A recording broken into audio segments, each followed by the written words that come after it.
자, 11번 문제 보도록 하겠습니다. 자, 11번 문제는 이자율이 기간구조, 매년 출제가 되는 문제죠. 자, 먼저 특정 만기에 대한 채권에 대한 선호도 높아졌어요. 그러니까 어떤 특정 만기에 대한 채권 선호도 높아졌다. 그럼 당연히 그 채권의 선호도가 높으니까 채권 수요가 증가를 하죠. 그럼 채권 가격이 올라가겠죠. 여러분들 채권 가격과 채권 수익률은 반대로 간다 그랬죠? 그래서 채권 가격이 올라가니까 이자율은 낮다. 맞죠? 맞고요. 시장 분리 이론. 우리가 여러분들 기대 이론이 있고 유동성 프리미엄이 있고 분할 시장 이론이 있어요. 그래서 만기에 따라서 채권 시장은 완전히 분리되어 있다. 분할 시장. 그게 분할 시장 가설이거든요. 그러면 단기 채권과 장기 채권은 완전한 대체 관계가 될 수가 없기 때문에 서로 아무런 체계적 관련이 없다는 얘기예요. 그럼 단기 채권은 단기 채권대로, 장기 채권은 장기 채권도 수익률이 결정되는 것이지 둘은 체계적 관련이 없다. 그래서 분할 시장 이론에서는 시장 분리 이론은 만기가 다른 채권과는 대체성이 전혀 없다라고 가정한다. 맞죠? 그 다음에 기대 이론이죠. 기대 이론. 우리 기대 이론. 우리가 뭐 기대 이론은 현재의 장기 채권 수익률은 매 기간을 구성하는 단기 채권 수익률의 평균값이 된다라고 얘기를 했죠. 그럼 우리가 뭐 이 기간만 존재한다면 현재의 2년 만기 채권 수익률은 어떻게 돼요? 현재의 1년 만기 채권 수익률하고 1년 뒤에 1년 만기 채권 수익률의 기대치죠. 기대치. 우리 1년 뒤에 1년 만기 채권을 모르니까 이거의 평균값이란 말이에요. 평균값. 자, 그래서 그렇다면 만약에 현재의 첫 번째, 이게 현재의 1년 만기 채권 수익률이 3%다 라고 하면 만약에 1년 뒤에 1년 만기 채권 수익률의 기대치가 만약에 5가 됐다. 5가 되면 현재의 2년 만기 채권 수익률은 어떻게 됩니까? 2분의 5 더하기 3이죠. 8이죠. 4가 되겠죠. 4가 된다고요. 근데 만약에 2번 1년 뒤에 1년 만기 채권 수익률의 기대치가 1%가 된다면 현재의 2년 만기 채권 수익률은 여기가 2분의 그 다음에 4니까 2가 된단 말이에요. 2가. 그러면 자, 만약에 미래의 단기 이자율이 하락할 것이라고 예상하게 되면 장기 채권 수익률은 떨어지겠죠. 그러면 여기가 만기가 있어. 기간 만기가 있고 여기 수익률이 있다. 그러면 현재가 어떻게 돼요? 현재의 1년 만기 채권 수익률이 어떻게 돼? 3%죠. 그러면 미래의 단기 이자율 만약에 요렇게 떨어질 것이라고 예상하잖아요. 그러면 현재의 2년 만기 채권 수익률은 어떻게 돼? 2%가 돼버린다는 얘기지. 그러니까 수익률 곡선은 우하향하겠죠. 그래서 미래의 단기 이자율이 하락할 것이라고 예상하게 되면 장기 이자율이 떨어져 버려요. 그럼 장단기 금리 역전 현상이 발생하죠. 그래서 설명하기 어렵다 땡이죠. 그러니까 우리가 일반적으로는 장기 금리가 단기 금리보다 높은 게 일반적이야. 이게 일반적 현상이라고요. 그런데 장단기 금리 역전 현상이라는 것은 뭐야? 이걸 단기 금리가 오히려 장기 금리를 역전하는 현상이에요. 그 미래의 경기를 불투명하게 보잖아. 그러면 이런 현상이 발생한다고요. 언제 발생했어? IMF 회의하기 때 단기 금리가 막 급등하면서 있잖아요. 장단기 금리 역전 현상이 발생을 한 거야. 그래서 우리 공무원 시험에서 이렇게 나오죠. 이전에 미국의 1년 만기 채권 수익률이 5%인데 3년 만기 채권 수익률이 2%야. 그럼 장단기 금리 역전 현상이죠. 미국 경제는 앞으로 극심한 침체에 발생할 것이라고 예측을 한다. 그 얘기 나와 있죠. 그래서 여러분들 또 이것도 이렇게도 또 우리가 설명할 수 있는 게 뭐냐면요. 그 장단기 금리차 있잖아요. 장단기 금리차를 보게 되면 미래의 경제 상황을 예측할 수 있기 때문에 이게 뭐죠? 대표적으로 경기 선행지수가 된다고요. 경기 선행지수. 그래서 장단기 금리차가 만약에 확대가 된다는 얘기는 정상적인 거죠. 장기 금리가 단기 금리 높다는 얘기 아닙니까? 정상적인 거야. 장단기 금리차 확대된다면 미래 경기가 매우 상승이 예상된다라는 얘기야. 예상된다. 이랬죠? 예상된다. 그래서 4번 유동성 프리미엄 이론. 유동성 프리미엄 이론은 뭐야? 자, 우리 기대 이론 있죠? 이제 기대 이론. 현재의 N년 만기 채권 수익률은 어떻게 구한다? 매 기간을 구성하는 단기 채권 수익률의 평균이니까 현재의 1년 만기 더하기 1년 뒤에 1년 만기 기대치 쭉 가다가 어떻게 됩니까? N-1년 뒤에 1년 만기 채권의 기대치 요거의 평균이죠. 이게 기대 이론이죠. 그런데 유동성 프리미엄 뭐야? 여기다가 유동성 프리미엄을 추가해야 된다가 유동성 프리미엄 이론이 된다고요. 그런데 그러니까 장기간 투자하는 입장에서는 장기간 채권에 투자하는 입장에서는 그 기간 동안에 내가 유동성을 포기하죠. 유동성을 포기한 대가로 그만큼 더 높은 프리미엄을 요구한다는 얘기입니다. 그러니까 그러면 만기가 길어질수록 유동성은 작아지기 때문에 유동성 프리미엄이 더 커지겠죠. 자, 만기가 길어질수록 내가 유동성은 점점 낮아지기 때문에 유동성 프리미엄도 증가한다. 맞는 얘기 아닙니까? 그래서 요게 틀린 걸 물어봤기 때문에 정답은 3번이 되겠습니다. 자, 12번 문제 보도록 하겠습니다. 자, 12번 문제 리카도의 등가성 정리 매년 출제되는 문제죠. 자, 리카도의 등가성 정리. 자, 주의할 점이 있어요. 제가 이것은 정말 강조드린 게 우리 예산지약식을 항상 정부의 예산지약식 항상 봐야 돼. 자, 2기가만 존재하는 케이스. 자, G1 1기의 정부 지출. 그 다음에 2기의 정부 지출은 1 플러스 R로 할인하고요. 그 다음에 1기의 조세, 그 다음에 2기의 조세는 또 1 플러스 R로 할인하게 되는데 요게 성립한다는 얘기는 어떤 얘기야? 정부 지출하고 세금이 일치해야 된다. 항상 전제가 뭐 깔려 있어요. 정부는 항상 균형 재정을 유지를 해야 돼요. 적자 재정을 유지하면 안 돼. 균형 재정을 유지한다는 가정이 들어가고 또 추가적인 개념은 뭐야? 무조건 정부 지출은 고정돼 있어야 돼. 고정돼 있어야 돼. 정부 지출이 변하는 게 아니야. 요 리카도의 등가성리가 주장하는 내용 자체가 그렇다는 얘기야. 정부 지출은 고정돼 있어야 돼요. 고정돼 있고 얘가 주장하는 게 뭐냐면 얘는 정부 지출 규모가 아니야. 그러니까 규모가 아니라 그 정부 지출의 재원을 어떻게 조달했는가 이게 문제가 되는 거예요. 그러니까 이걸 정부 지출의 재원을 채권으로 조달하든 세금으로 조달하든 간에 효과가 없다, 똑같은 효과가 없다는 얘기야. 그러니까 정부 지출의 재원 조달 방안이 변경되더라도 경제의 실질 변수에는 아무런 영향을 미치지 않는다는 얘기예요. 우리 일반적으로 생각해봐. 일반 모형에서는 어떻게 돼요? 우리가 정부 지출의 재원을 조달할 때 자, 국공채로 재원을 조달을 했다. 국공채 발행을 통해서. 그러면 승수가 어떻게 됩니까? 1-NPC분의 1이잖아요. 그런데 조세를 통해서 재원을 조달했다. 그러면 1-NPC분의 1 더하기 조세 승수가 1-NPC분의 마이너스 NPC니까 승수가 작아지죠. 그래서 이제 케인즈학파 입장에서 어떻게 돼요? 동일하게 정부 지출을 증가시켰을 때 국공채 발행을 통해서 정부 지출을 증가시켜라. 이게 더 정책 효과가 좋다. 조세를 징수해버리면 조세를 징수하는 과정 속에서 어떻게 돼? 승수 효과를 잠식시키기 때문에 바람직하지 않다. 이게 케인즈학파 생각 아닙니까? 그런데 리카도의 등가스 정리는 국공채 발행을 통해서 재원 조달하던 조세를 통해 재원 조달하던 어차피 둘 다 효과가 없더라 그 얘기예요. 그러니까 핵심 사항은 제발 정부 지출 규모가 아니라 정부 지출의 재원 조달 방안의 변경이라고요. 채권을 통해서 재원 조달하던 세금을 통해 재원 조달하던 어차피 실질 변수에 영향을 주지 않더라. 그럼 제가 이렇게 써버리면 어떻게 돼요? 정부 지출의 재원은 지금 조세로 충당이 되고 있다는 얘기예요. 그런데 이제 여기서 정부가 이제 경기 부양을 위해서 요 현재 세금을 내려줬어요. 이렇게 내려줬다는 얘기는 그럼 어떻게 될까? G1 있죠.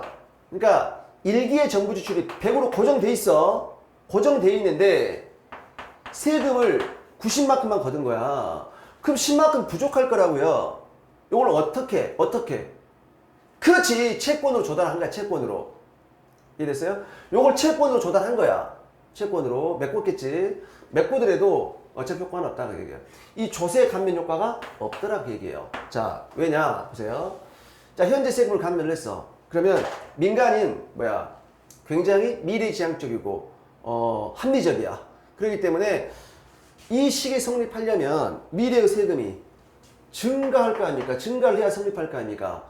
현재 조세 감면은 미래 세금의 증가로 민간이 예상하기 때문에 현재 조세 감면의 대부분을 싸그리 저축해버린다. 소비 증가로 이어지지 않는다. 요게 리카르도의 등가성 정리라고요. 그래서 리카르도의 등가성 정리, 정부 지출은 고정되는 거, 유지되는 거 가져가는 거예요. 맞고요. 그 다음에 조세에 따른 왜곡이 발생할 경우 성립하지 않는다. 맞아요. 왜냐 봐보세요. 현재의 조세감의 미래 조세 증가로 예상을 하죠. 그런데 소득이 이제 만약에 이거 비례세라고 해봐. 그럼 소득이 막 변동을 해요. 그 기간 동안에. 소득이 변동하잖아. 비례세는 뭐야? 세금도 같이 변동한다고. 그러면 자동적으로 세금이 변동해버리면 내가 미래에 갚아야 될, 미래 세대에 갚아야 될 세금액도 달라져 버릴 거라고요. 그러니까 세금 뭐야 돼? 정액세여야 되거든요. 그게 가정에 들어가 있다고요. 그러니까 성립하지 않는다. 맞고요. 소비자들 유동성 제약에 직면해 있는 경우 성립하다. 땡이죠. 유동성 제약이 존재하면 성립하지 않아. 그러니까 예를 들어서 어떤 가게가 극심한 유동성 제약에 처해 있어요. 그러니까 먹고 살아야 되는데 돈이 없어. 돈이 없어갖고 금융기관 갔는데 돈 빌려달라는데 안 빌려줘. 유동성 제약에 처해 있죠. 근데 정부가 세금을 딱 깎아줘봐. 소비해버리겠지. 그때는 성립하지 않는단 말이에요. 그래서 국채 발행을 통해서 감세 정책, 그러니까 세금을 감면하고 채권으로 메꾸더라도 소비에 영향을 미치지 않습니다. 오케이. 그래서 정답은 뭐가 돼? 3번이 되겠습니다. 자, 13번 문제 보도록 하겠습니다. 자, 13번 문제는 통화 공급과 관련된 문제가 출제가 됐습니다. 자, 중앙은행이 통화량을 증가시키기 위해서 국공채를 매입했죠. 공개시장에서 채권을 매입하면, 자, 국공채를 매입했습니다. 국공채 매입했다면 그 채권 매입 대금만큼 어떻게 돼요? 본원 통화가 증가하겠죠. 본원 통화가 증가하니까 통화량이 화폐 공급이 증가할 텐데 이게 통화량 증가 효과가 기대에 미치지 못했어. 그 얘기는 어떤 얘기야? 다른 요인에 의해서 통화량이 뭔가 감소했다는 얘기죠. 그럼 다른 요인에서 통화량이 감소한 원인 그만 찾으면 되는 거예요. 그 이유로 옳지 않은 것은 통화승수 감소했죠. 그렇죠. 통화승수가 감소하면 통화량 감소할 거 아닙니까? 우리가 통화량은 통화승수 n 곱하기 본원통화인데 본원통화를 아무리 증가시켰는데 통화승수가 줄어버리면 그 통화량이 크게 증가하지 않겠죠. 그리고요. 대출이 증가했다? 아, 이건 아니죠. 여러분들 대출이 증가했다. 상업은행, 일반 시중은행의 대출이 늘어나면 통화량이 증가죠. 이건 증가하는 원이죠. 틀렸고요. 상업은행의 실제 지급준비를 높였다. 그러면 우리 통화승수는 어떻게 돼요? 현금 예금 비율 더하기 지급준비율, 현금 예금 비율 더하기 1. 그래서 여기서 스몰 c는 뭐야? 현금 예금 비율이 되고요. 그 다음에 이제 현금 통화 비율 Z라고 하잖아요. 그러면 통화승수는 Z 더하기 R 1-Z분의 1이죠. 그래서 이때 이 지급준비율이 높아졌어. 요 지급준비율이 올라가면, 자, 지급준비율이 올라가면 어떻게 될까? 통화승수는 작아지겠죠. 작아져. 그래서 화폐 공급 증가 효과를 좀 감소시키겠죠. 맞고요. 그 다음에 가계와 기업이 현금 보유 성향이 증가했다. 그러면 현금 보유 성향이 증가하면 통화승수가 또 작아지잖아. 봐보세요. 여기도 현금 보유 성향이 증가해. 통화승수 작아집니다. 여기도 마찬가지야. 현금 통화 비율이 증가하면 통화승수 작아진다고요. 현금 보유 성향이 커진다는 얘기는 뭐야? 예금 안 한다는 얘기거든. 예금 안 하면 대출도 할 수가 없으니까 신용창조가 작아질 수밖에 없겠죠. 그래서 이건 지금 이유로 옳지 않는 것이기 때문에 정답은 2번이 되겠습니다. 자, 14번 문제 보도록 하겠습니다. 자, 14번. 경제 안정화 정책에 대한 설명으로 옳지 않는 것은, 자, 통화 정책은 재정 정책보다 내부 시차는 짧지만 외부 시차는 길다. 자, 우리가 정책 시차가 존재하게 되는데, 자, 정책 시차는 어떻게 됩니까? 정책 시차는, 자, 현재 경제 상황이 도대체 어느 상황이냐를 제대로 인식할 때까지 그런 시차가 있단 말이야. 그걸 인식 시차라고 하고요. 자, 정책, 현재 경제 상황을 제대로 인식했다면 이걸 정책을 실행해야 되겠죠. 실행할 때까지 걸린 시차를 실행 시차라고 한다고요. 실행 시차. 얘를 묶어서 우리가 뭐라고 그래? 내부 시차라고 한다고요. 자, 그러면 정책을 실행했으면 곧바로 효과가 나타납니까? 아니라고요. 좀 시간이 걸려서 나타난다고. 그래서 효과가 나타날 때까지 걸린 시차를 외부 시차라고 한다고요. 이렇게. 그런데 이 재정정책은 어때? 재정정책은 실행시차가 재정시차는 길단 말이야. 실행시차가. 그래서 내부시차가 길어요. 재정정책의 내부시차가 길어. 왜? 자, 정부가 이제 어떤 공공사업을 벌이거나 경기를 부양하기 위해서 추가 경정 예산 추경을 짜야 돼. 그럼 국회의 동의를 거쳐야 된다고요. 그러니까 실행할 때까지 굉장히 높은 정책 입안과 실시하기 위해서 굉장히 실행시차가 길고요. 그런데 금융정책은 내부시차가 짧죠. 내부시차가. 그래서 통화정책 내부시차가 짧죠. 맞죠? 왜냐? 어느 나라건 우리 통화금융정책의 정책 당국은 중앙은행이죠. 어느 나라는 중앙은행의 독립성을 보장해준단 말이야. 중앙은행. 그래서 중앙은행은 정부하고도 정책 공조를 하지만 독립적으로 정책을 수행하게 됩니다. 그러니까 우리가 중앙은행이 어떤 금융정책을 실시할 때 중앙은행 의지 하나만으로 곧바로 정책을 수행할 수 있다고요. 그리고 지금 이 순간에도 중앙은행은 매일매일 공개시장에 개입을 해서 채권을 사고 팔아. 환매 조건, 부채권 같은 거 있잖아요. 판다고. 그래서 그날의 정책 조절 수단이다. 그런 표현을 썼다고요. 그래서 금융은 매우 짧은데 외부 시장이 달라진단 말이야. 외부 시장은. 우리 그 재정 정책 같은 경우는 총 수요가 이렇게 있단 말이에요. 총 수요, 소비, 투자, 정부 지출. 그럼 재정 정책은 정부가 정부 지출 증가시켜. 그럼 어떻게 돼? 생산물 시장이 다이렉트로 개입을 해서 다이렉트로 정부 지출 증가시키기 때문에 총수가 직접적으로 증가한다고요. 그런데 금융정책은 어떻게 돼요, 여러분들? 전달 경로 이론이 존재한단 말이에요. 이자율 경로, 신용 경로, 또 무슨 자산 가격 경로, 그다음에 실질 잔고 경로, 환율 경로. 이런 경로가 존재한다는 얘기는 당연히 화폐 시장에서, 금융 시장에서 뭔가 액션을 취한 게 생산물 시장에 영향을 미쳐야 되기 때문에 정책의 전달 경로가 복잡하단 말이야. 그렇기 때문에 외부 시차가 매우 길어요. 그래서 이 외부 시차에서 재정은 짧지만 금융은 매우 길다라는 얘기죠. 통화 정책은 어떻게 돼? 내부 시차는 짧지만 외부 시차가 길다. 맞고요. 그다음에 재정의 자동 안정화 장치가 뭡니까? 재정의 자동 안정화 장치는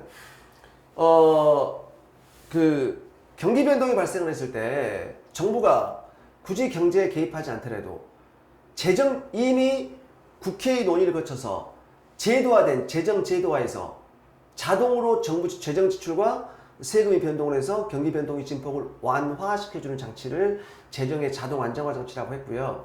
재정의 자동 안정화 장치는 뭐가 있습니까? 누진세, 비례세 있고요. 실업보험제도, 최저임금제도, 여러가지 사회보장제도, 이런 것들 실업보험제도 같은 거, 최저임금제 이런 것들이 존재한다고요. 그래서 자동 안정화 장치의 신뢰로 누진세, 실업보험 맞죠? 맞고요.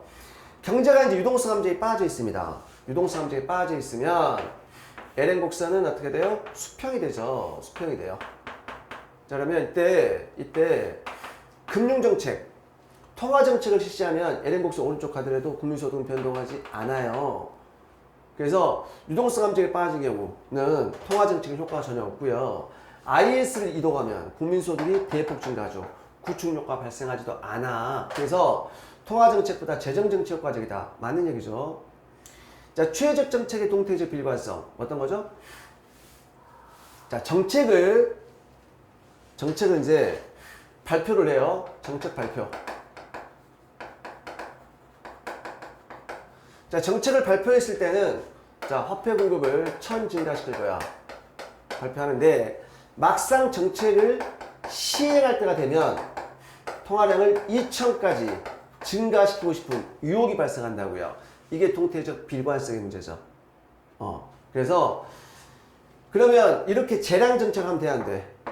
안 된단 말이야. 이 동태적 비관성에 이런 문제가 발생한다. 그러니까 각 시점에서, 그 시점만 바라보면 이렇게 민간을 속이는 게 바람직하겠지만 장기적으로 보게 되면 어떻게 돼? 정부 정책에 대한 신뢰성이 금이 가서 더 큰 부작용을 낳기 때문에 어떻게 해라? 동태적 비관성 문제가 발생하면 재량 정책을 실시하면 돼, 안 돼? 안 된단 말이에요. 뭐 해야 돼? 준칙을 따른 정책이 바람직하겠죠. 그래서 4번이 옳지 않은 거죠? 정답은 4번이 되겠습니다. 자, 15번 문제입니다. 15번 문제 총수요 총공급 모형이네요. 자, 총수요 총공급 모형에서 예상치 못한 화폐 공급의 증가의 결과로 옳지 않은 것은, 자, 일단 화폐 공급 이전의 총 생산량은 자연 생산량이다 나와 있네. 그러면 지금 장단기 나오죠. 장단기. 그러니까 자 AD가 있고요. 그다음에 단기 총 공급은 우상향 하니까 이렇게 있어요. 그런데 얘가 어느 상태에서 지금 자연 수준에 있어요. 있어. 자, 그런데 자, 예상치 못한 화폐 공급을 증가시키면 총 수요가 이렇게 증가하겠죠. 증가하니까 어떻게 돼요? 단기적으로 어떻게 돼요? 총 생산량 증가하고요. 단기적으로 물가가 상승하겠죠. 너무 쉬운 문제네. 그렇죠? 그러니까 1번이면 맞죠? 근데 장기에서는 어떻게 돼요? 장기 총 공급은 수직이죠. 장기 총 공급 수직이기 때문에 총 생산량 증가하지 않습니다. 않고요. 장기에서 물가만 대폭 상승하겠죠. 그래서 3번이 틀린 진술이 되겠습니다.